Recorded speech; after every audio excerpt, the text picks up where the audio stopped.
जय हिंद। इजराइल का सबसे advance air defence system Iron Dome किस तरह से काम करता है और किस तरह से इससे भी खतरनाक स्पाइडर, डेविड स्लिंग और एरो कैटेगरी की मिसाइलें काम करती हैं। देखिए, इसका जो आयरन डोम का पहली बार शुरुआत किया गया था वो इजराइल की कंपनी राफेल डिफेंस ने किया था। आप राफेल जहाज मत सोचिएगा, राफेल जहाज को फ्रांस की कंपनी डसाल्ट बनाती है, जबकि आयरन डोम को इजराइल की कंपनी रफाल बनाती है। तो आयरन डोम का जो पहला इस्तेमाल किया गया था 2011 में किया गया था और इस्तेमाल करने के 6 दिन बाद ही इस पर हमले हुए थे, जिसने पूरी तरह हम लोग को न्यूट्रल किया था। ये आयरन डोम क्यों कहते हैं? आयरन मतलब होता है लोहा और डोम का मतलब एक गुंबद टाइप का। इस तरह से शहरों को एक लोहे की समझ जाइए कि एक प्रोटेक्शन देता है, इसलिए इसका नाम आयरन डोम रखा गया। हालांकि शुरुआत में कहा गया था इसका कासम प्रोटेक्शन नाम रहना चाहिए, क्योंकि जो भी गाजा से रॉकेट हमले होते हैं वो कासम कैटेगरी के रॉकेट ही हमले होते हैं। ये कैसे काम करता है? इसका सबसे छोटा जो वर्जन होता है वो आयरन डोम होता है, बाकी सब इससे ज़्यादा एडवांस होता है। लेकिन इजराइल को सबसे ज़्यादा ज़रूरत जो है वो आयरन डोम की है। आयरन डोम जो सिस्टम है वो 3 कैटेगरी में काम करता है। सबसे पहले उसका रडार होता है, उसके बाद कंट्रोल सिस्टम होता है जो पता लगाता है कि मिसाइल की स्पीड कितनी है और कहाँ जाके गिरेगा। उसके बाद होता है लॉन्चर जो मिसाइल को मारता है, यहाँ से आयरन डोम नाम की जो मिसाइल है उसको यहाँ से मारता है। तो ये 3 सिस्टम होता है। तो दिमाग में बैठा के रखना है कि 3 सिस्टम है। यहाँ से दुश्मन का मिसाइल मारेगा तो 3 सिस्टम द्वारा उसे न्यूट्रलाइज किया जाएगा। अब एक एक करके इन तीनों को हम लोग समझते हैं। आयरन डोम सिस्टम को मूवेबल होते हैं, वो किसी भी तरह से गाड़ियों पे, ट्रक पे ले जाके एक जगह से दूसरे जगह पे ले जाया जा सकता है। तो इसे इजीली मूव किया जा सकता है और कहीं एक जगह फिक्स कर दिया जाता है। जैसे ही हमास या गाजा पट्टी से कोई भी रॉकेट को दागा जाता है, आपको पता है कि ये लोग कासम रॉकेट को दागते हैं। ये लगभग बहुत छोटा रॉकेट होता है, इसमें खुद के गाइडेंस सिस्टम नहीं होता है। कई बार ये रॉकेट तो गाजा में से दागिएगा तो गाजे में गिर जाते हैं। कभी कभी दिवाली का रॉकेट हम लोग भी छोड़ते हैं तो अपने यहाँ जाके गिर जाता है। तो इसमें कोई गाइडेंस सिस्टम नहीं है। इसी वजह से देखेंगे ये 2000-3000 मारते हैं सब, क्योंकि इनको भी नहीं पता है कि कौन कहाँ जाके गिरेगा। ये आर्मी वगैरह पे नहीं, कहीं जाके गिरे, बस उधर जाके गिरना चाहिए। तो इनको जैसे ये लोग यहाँ से दागते हैं तो ये जो आयरन डोम पूरा सिस्टम है, इसका रडार सबसे पहले इसे डिटेक्ट करता है, कि पकड़ता है कि रडार में कहाँ आ रहा है। और रडार सिग्नल से जब उसको पकड़ लिया जाता है, इस रडार से ये रडार को इजीली मूव कराया जा सकता है एक जगह से दूसरी जगह पे। इस आयरन डोम का रडार जो होता है वो दुश्मन को पकड़ लेता है। ये आयरन डोम का रडार है, ये दुश्मन के आते हुए मिसाइल या किसी भी हमले को डिटेक्ट कर देगा और ये डिटेक्ट करने के बाद पूरा कैलकुलेशन कर लेगा कितनी स्पीड में आ रहा है और ये कमांड सेंटर को भेज देगा। कमांड सेंटर का डिसाइड करेगा कि इसको मार के गिराना है कि नहीं। ये इंटरसेप्टर मिसाइल से इसे मार के गिरा देगा। रडार पकड़ने के बाद ये रडार इसको भेज देती है कंट्रोल सिस्टम को। कंट्रोल सिस्टम जो होता है ये एक पूरी तरह से इसके अंदर बैठे रहते हैं लोग, जो मैनुअली भी कंट्रोल करते हैं, ऑटोमेटिक भी कंट्रोल हो सकता है। तो यहाँ भेजा जाता है, यहाँ पे ये लोग डिसाइड करते हैं कि ये रॉकेट कहाँ जाके गिरने वाला है। क्या इससे कोई बढ़िया चीज नुकसान होगी या किसी आदमी का लॉस हो सकता है या कोई इंडस्ट्रियल एरिया डिस्ट्रॉय हो सकती है, तब ये मिसाइल को लॉन्च करने का ऑर्डर देंगे। या ऑटोमेटिक भी लगा के छोड़ देंगे तो वो भी दिखा देगा कि प्रोटेक्टेड एरिया में गिरेगा कि नॉन प्रोटेक्टेड एरिया। जैसे इजराइल का ज्यादातर भूमि पथरीला है, पानी की किल्लत है। अब जैसे ये वाले एरिया में कोई नहीं रह रहा है, यहाँ पे कोई नहीं रह रहा है, ये वाला एरिया में यहाँ के शहर बसे हुए हैं, तो जो रडार है वो सिग्नल भेजेगा कंट्रोल यूनिट को और बताएगा कि ये जो आपका रॉकेट है ये यहाँ पर गिरने वाला है। तो कंट्रोल यूनिट कहेगा भाई गिरने वाला है तो गिरने दो ना, वहाँ कोई रहता ही नहीं है। इसीलिए सायरन बजता है जब आयरन डोम किसी रॉकेट को पकड़ता है कि मतलब आप प्रोटेक्टेड एरिया में आ जाइए। तो कोई इधर उधर रह रहा होगा तो उसको बता दिया जाएगा इधर आओ, सोच रहा खोपड़िए पे गिर जाएगा तुरंत। मेन सिस्टम होता है इस इंटरसेप्टर का, जिसे हम बैटरी कहते हैं। बैटरी जो होती है मिसाइलों की एक ग्रुप होती है जिसको झोंपा कहते हैं बैटरी। इस बैटरी में ना इधर से देखेंगे तो 4 लाइन दिखेगी, 1 2 3 4, लेकिन ऊपर से देखेंगे ना तो 5 तो दिखेगा, 1 2 3 4 5। तो 4 इधर से 5 इधर से, यानी एक बैटरी में टोटल इनकी 20 इंटरसेप्टर मिसाइल होती है। इस इंटरसेप्टर मिसाइल को तामीर मिसाइल कहते हैं। तामीर मिसाइल ही जाके मारता है, लेकिन जो रडार पकड़ता है, कंट्रोल सिस्टम डिसाइड करता है कहाँ गिरेगा और जो इंटरसेप्टर इसे ऑर्डर दिया जाता है, ये पूरे सिस्टम को हम आयरन डोम कहते हैं। लेकिन मेन मिसाइल मारने का काम ये तामीर मिसाइल ही इसे मारने का काम करता है। आयरन डोम की एक बैटरी में 20 तो तामीर इंटरसेप्टर मिसाइल होती है। इंटरसेप्टर मतलब तो जो दूसरे को जाके मारता है। लेकिन इस तामीर मिसाइल की खराबी क्या है, इसके पास कुछ ही किसी भी टाइप का नेविगेशन सिस्टम, मतलब आप कहिए तो इसके पास खुद का रडार नहीं होता है। तो ये कैसे पता करता है, तो जमीन पे बैठा रडार जो देखा है उस रॉकेट को, या उस जो हमला किया गया हमास की ओर से जो रॉकेट वगैरह उसको देखा है, तो ये उसको बताता है कि भाई दाहिने मुड़, रॉकेट इधर जा रहा है उधर जा रहा है। तो ये अपने गाइडेंस का यूज नहीं करता है, बल्कि इस रडार के गाइडेंस का यूज करके उसे इंटरसेप्ट करता है। अब इस मिसाइल में दो चीजें होती हैं। एक जो आगे का वारहेड होता है, ये नोक यहाँ पर, इस पे इलेक्ट्रिक ऑप्टिकल वेव रहते हैं। ये इलेक्ट्रिकल ऑप्टिकल वेव चारों ओर निकलते रहते हैं, ये दिखते नहीं है लेकिन वेव निकलते हैं। और इनमें खासियत क्या होता है कि कोई भी इंसान, कोई भी चीज अगर इस वेव से टकराएगी तो इसके पीछे एक फ्रेगमेंट में सेंसर लगा हुआ है, जिसमें टुकड़ों में बारूद भरा हुआ है, छोटे छोटे टुकड़ों में। इससे कोई भी चीज इसके पास से अगर गई तो ये तुरंत बता देगा कि मेरे बगल से कुछ गुजरा है, ये खुद को फाड़ लेता है। तो ध्यान दीजिएगा कि ये जो तामीर मिसाइल है, ये आमने सामने कभी किसी मिसाइल को नहीं मारता है, बल्कि जब ये किसी मिसाइल के बगल से गुजर रहा होता है, तो इसके बगल से जो मिसाइल गुजरती है, तो इसके द्वारा जो वेव निकल रही है, ये जो वेव निकल रहे हैं, ये वेव क्या करता है, इसको पता चल जाता है कि मेरे बगल से कोई गुजरा है, खुद को फाड़ लो। तो ये क्या करता है, खुद को फाड़ लेता है, जिस वजह से इसके साथ साथ ये भी डूब जाता है। तो कहते हैं ना, हम तो डूबे सनम तुम्हें भी ले डूबेंगे, वही काम करता है ये किसी भी मिसाइलों को आमने सामने हिट करता है, बगल से यहाँ पर। अब इस तरह से हिट करेगा ये, ताकि इसको ज्यादा से ज्यादा क्षति पहुंच सके। तो इस वजह से आप ये मत सोचिएगा कि 90 डिग्री पे आमने सामने लकड़ी चीर रहा है, वैसे नहीं होगा। जैसे यहाँ देखिए, ये है आपका तामीर मिसाइल, ये मार रेडिएशन छोड़ा हुआ है अपना।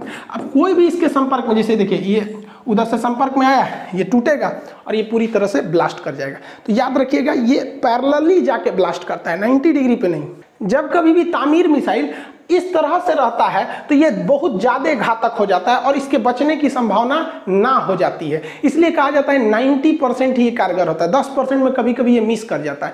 अगर ये 90 डिग्री पे होगा, ऐसे दुश्मन का मिसाइल ऐसे है और ये ऐसे जाएगा, तो इसमें बचने की संभावना इसकी ज्यादा हो जाती है, इसलिए ये तरीका अनसक्सेस हो जाता है। इसको कैसे समझेंगे, जैसे समझिए, ये है हमारा तामीर मिसाइल। यहाँ देखिए, ये कलम जो है ये मिसाइल है, इसमें हम ये जो कागज जोड़ दिए हैं, ये बता रहा है कि इससे क्या निकल रहा है, ऑप्टिकल वेव्स निकल रहे हैं।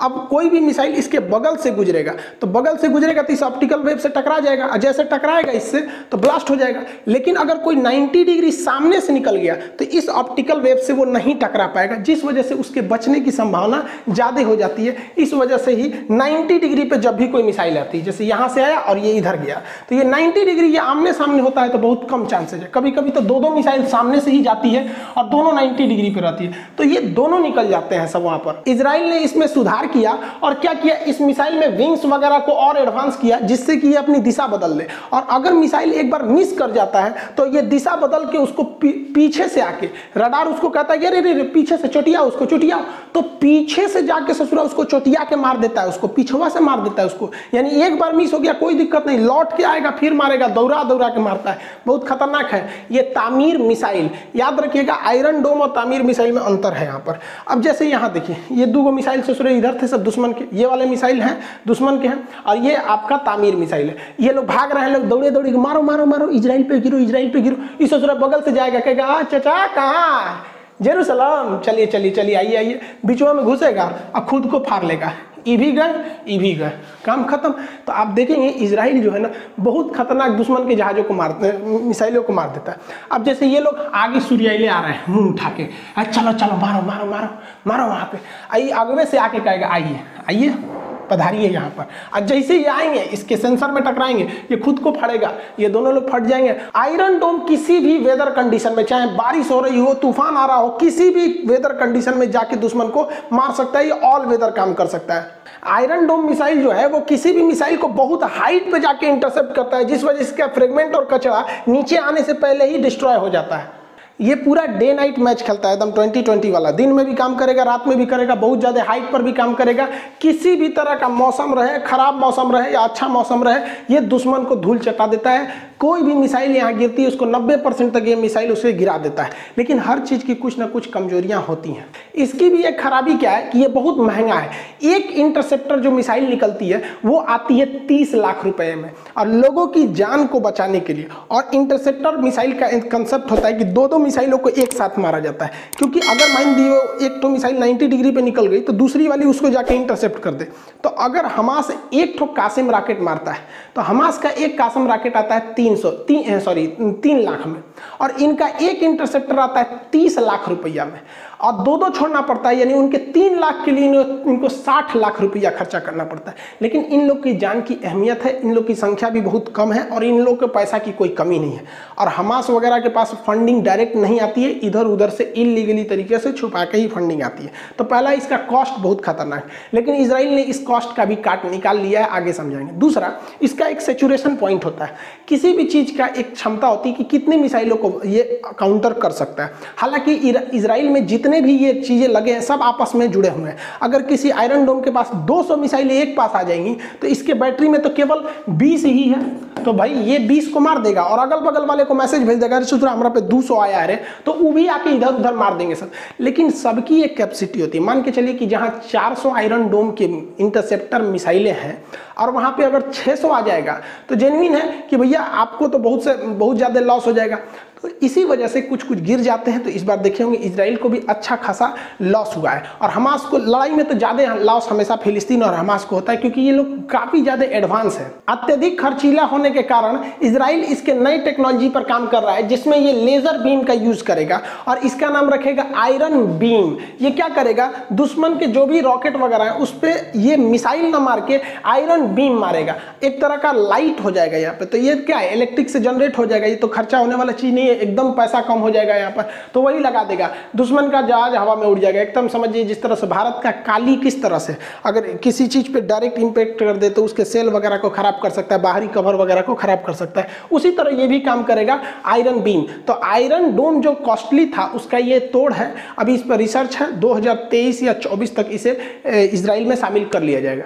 आयरन डोम है, इसकी जो मारक क्षमता है, ये इफेक्टिवली इसको रखा जाता है सबसे कम दूरी के लिए, ये 10 किलोमीटर तक के लिए आयरन डोम को रखा जाता है। 10 किलोमीटर से ज्यादा अगर 20 किलोमीटर तक मार करना है तो इसके लिए रखा जाता है स्पाइडर शॉर्ट रेंज, जिसे शॉर्टकट में स्पाइडर SR कहते हैं, शॉर्ट रेंज।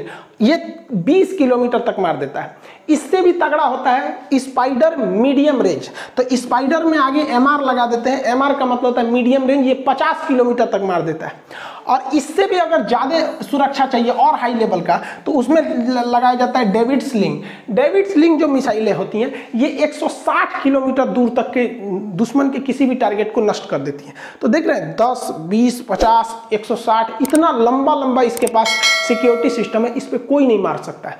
लेकिन इजराइल को भी पता है कि हमारा ये सिस्टम केवल छोटे चीज़ों के लिए बना हुआ है, भयानक हमला हो जाएगा तो ये नहीं रोक पाएगा। इसीलिए इजराइल भारत को आयरन डोम बेचने आया था, तो आयरन डोम भारत ने मना कर दिया। देखो हम लोग का दुश्मन भी VIP चाइना है, एगो हमारे बगल वाले है, ये है, ये सब छोटका नहीं मारता है, सब भयानक मारता है। तो हमको इसकी जरूरत नहीं है और एडवांस चाहिए, इसलिए भारत ने आयरन डोम को नहीं लिया। इस बात से इजराइल भी भले भांति वाकिफ था कि अगर ईरान भयानक वाला मिसाइल मारेगा, क्योंकि इजराइल का दुश्मन ईरान सबसे पक्का है और वो थोड़ा शक्तिशाली भी है, बाकी सब तो अगल बगल वाला कोनो चीज नहीं जानते, सो वैसे घर में रॉकेट बनाता है, तो कोनो ठीक नहीं किधर जाएगा किधर नहीं। लेकिन ईरान का रॉकेट काफ़ी एडवांस है, इसलिए ये बैलिस्टिक मिसाइल बड़ी मिसाइलों को भी काउंटर करने के लिए सोचता है, क्योंकि बड़ी मिसाइलों को काउंटर करने के लिए इससे पॉसिबल नहीं है, इसलिए ये एरो मिसाइल का यूज़ करता है। ये एरो मिसाइल जो है, एरो मिसाइल, इसकी 2 कैटेगरी होती है, एरो 2 और एरो 3। ये बैलिस्टिक मिसाइल को मारता है, इसको देखिए ये बहुत भयानक है।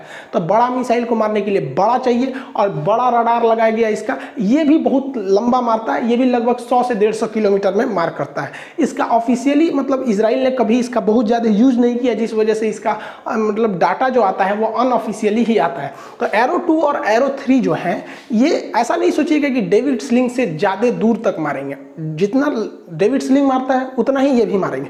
लेकिन आयरन डोम, स्पाइडर और डेविड स्लिंग ये छोटे टारगेट, हेलीकॉप्टर, जहाज वगैरह के लिए, लेकिन भयानक के लिए ये एरो आता है। अभी इससे ऊपर भी बैलिस्टिक मिसाइल डिफेंस सिस्टम पर इजराइल काम कर रहा है। इस तरह से आप देखेंगे तो इजराइल के पास कितने लेयर की सिक्योरिटी है, Arrow 3, Arrow 2, David Sling, Iron Dome, Spyder short range, Spyder medium range, इस तरह से काफ़ी ज़्यादा खुद को सिक्योर कर रखा है इजराइल ने। इजराइल की जो जहाज़ें होती हैं, नौसेना की जहाज़ें, उसको भी वो सुरक्षा दिया, क्योंकि नौसेना की जहाज़ जाएगी और उसी पे कोई मार देगा तब। तो नौसेना की जहाज़ों के लिए इसने क्या रखा है, सी डोम। सी डोम, तो डोम का मतलब क्या होता है, गुंबद की तरह इस तरह बना दिया, तो इसको सी को वो वाला सी ना लिख के ये वाला सी लिखते हैं, तो सी डोम है, ये जहाज़ों की पूरी तरह से रक्षा करता है। सी डोम के अंदर बहुत सारी बैटरी होती हैं जिसके अंदर इंटरसेप्टर मिसाइलें होती हैं। ये इंटरसेप्टर मिसाइलें जैसे ही रडार के नज़र में कोई दुश्मन का जहाज या ड्रोन कुछ भी आता है, ये मार गिराती है। जैसे ये दुश्मन का जहाज है, इसने 2 मिसाइलें को फायर किया है। अब इसमें क्या है कि जो सी डोम का रडार है, ये रडार उसको डिटेक्ट करेगा और रडार डिटेक्ट करने के बाद क्या करेगा, मिसाइल लॉन्च करने का ऑर्डर देगा। जैसे ये देखिए CBSE बोर्ड वाला देख लिया उसको, अब वो ऑर्डर दे देगा मिसाइल मारने के लिए। यहाँ से निकलती हैं, अब वो रडार से इसे डिटेक्ट कर रही हैं और यहाँ आके इसको डिस्ट्रॉय कर देंगे सब। वहाँ भी दिखा दिया और यहाँ आके दोनों एक दूसरे को इंटरसेप्ट करके नष्ट कर देंगे सब। और ये किसी भी तरह के सिक्योरिटी को दे सकता है। अब दुश्मन का कोई भी मिसाइल आए, उसको ये जाके इजीली इंटरसेप्ट करके गिरा देता है, चाहे वो हेलीकॉप्टर से। जैसे यहाँ हेलीकॉप्टर से देखेंगे, एक मिसाइल मारा गया है और एक हेलीकॉप्टर है, तो यहाँ से 2 रॉकेट गया है, एक मिसाइल को मार दिया, एक हेलीकॉप्टर को मार के गिरा देगा। अगर कोई पनडुब्बी से मार रहा है नीचे नीचे, तो ये जाके उसका रडार उस पनडुब्बी को भी ढूंढ के वहां से फायर किए गए मिसाइल को भी मार के काउंटर करके गिरा देता है। अगर कोई ड्रोन वगैरह है, आजकल ड्रोन का बहुत यूज हो रहा है, तो ड्रोन को भी तगड़ा करके दौड़ा के ये पूरी तरह से उजाड़ देता है इस ड्रोन को। ये पूरी तरह एक शिप को एक तरह से डोम यानी गोल गुंबद की तरह दे देता है, इसलिए इसे सी डोम कहते हैं। इजराइल इतना ताकतवर है और इतना एडवांस है, इसीलिए इजराइल जिंदा भी बचा है। और इजराइल जो है वो सीज फायर भी कर दिया है। जरा आप खुद सोच के देखिए कि अगर इजराइल के इतना पावरफुल हमास रहता है या गाजा उतना पावरफुल, उतना एडवांस रहता है और इजराइल गाजा की तरह कमजोर रहता टेक्नोलॉजी के मामले में, तो क्या ये उसको सरेंडर करने का मौका देता? नहीं देता। इसलिए अंतर्राष्ट्रीय मैटर पे क्या मैटर करता है कि हमारी युद्ध में हमारी सेना कितनी ताकतवर है। आप याद कीजिए 1962 में जब चाइना हमारे ऊपर एक तरफा हमला कर रहा था, तो हम लोग उतने पावरफुल नहीं थे, हमारे सैनिकों के पास बूट नहीं था, कैनवास के जूता पहने थे। उस समय रूस भी बचाने नहीं आया था, क्योंकि चाइना की आदत है जब दुनिया बिजी रहती है तभी हमला कर देता है। उस समय रूस खुद ही अमेरिका से बिजी चल रहा था क्यूबन मिसाइल क्राइसिस को लेकर। इवन आप पाकिस्तान को भी देखिए, जब हम लोगों ने उसे 1971 में धो दिया और उसका पूर्वी पाकिस्तान छीन लिया और बांग्लादेश बन गया, तो क्या पाकिस्तान को बचाने चाइना आया? नहीं आ पाया। तो इसलिए सबको कहते हैं कि इंटरनेशनल मैटर पे खुद का टेक्नोलॉजी, खुद का पैसा, यही सब काम आता है। इसलिए भारत सरकार को भी चाहिए कि दूसरे देशों पर आत्मनिर्भर न हो। दूसरे देशों पर अगर हम निर्भर रहेंगे तो दिक्कत हो जाएगा, हमें अपनी टेक्नोलॉजी पर आत्मनिर्भर होना पड़ेगा। और इसमें अभी जैसे अमेरिका हो गया, फ्रांस हो गया, इन लोग का डिफेंस इतना अच्छा कैसे हो गया? इनकी मिसाइलें अच्छी क्यों गई? क्योंकि इन्होंने प्राइवेट सेक्टर को आगे किया। अगर भारत में भी रिलायंस हो गया, अडानी, टाटा, ये बहुत कम लेवल पे अभी भाग ले रहे हैं। अगर इन्हें बहुत ज्यादा लेवल पे भाग लेने दिया जाएगा तो ये भी बहुत एक से एक हथियार बनाएंगे। भारत सरकार को क्या है भाई, इनसे खरीद ले, इन पर बैन लगा दे कि आप अपनी टेक्नोलॉजी दूसरे को नहीं दे सकते। और इसमें डरना नहीं चाहिए, कोई दूसरे की टेक्नोलॉजी कॉपी नहीं कर सकता, क्योंकि कॉपीराइट चला जाएगा उस पर। किसी भी जगह कॉपीराइट चला जाता है, आपको उसमें कुछ ना कुछ चेंज करने ही पड़ जाएंगे। वरना राफेल तो हम भी खरीद के लाए हैं, क्या अपना बना लेंगे? नहीं बना पाते हैं, क्योंकि उसके अंदर मॉडल बना पाए, काफ़ी इस सब पे होता है। तो अब आई होप भारत सरकार को भी इस पे कदम बढ़ाना चाहिए और आने वाले 10-20 साल में हम भी अपने देश को देख सके कि एक शक्तिशाली देश के रूप में जो किसी भी विदेशी दबाव में काम न करे। आई होप आप इसे समझे होंगे। मिलेंगे नेक्स्ट क्लास में। जय Hind. Tell me pretty lies, look me in the face, tell me that you love me, even if it's fake.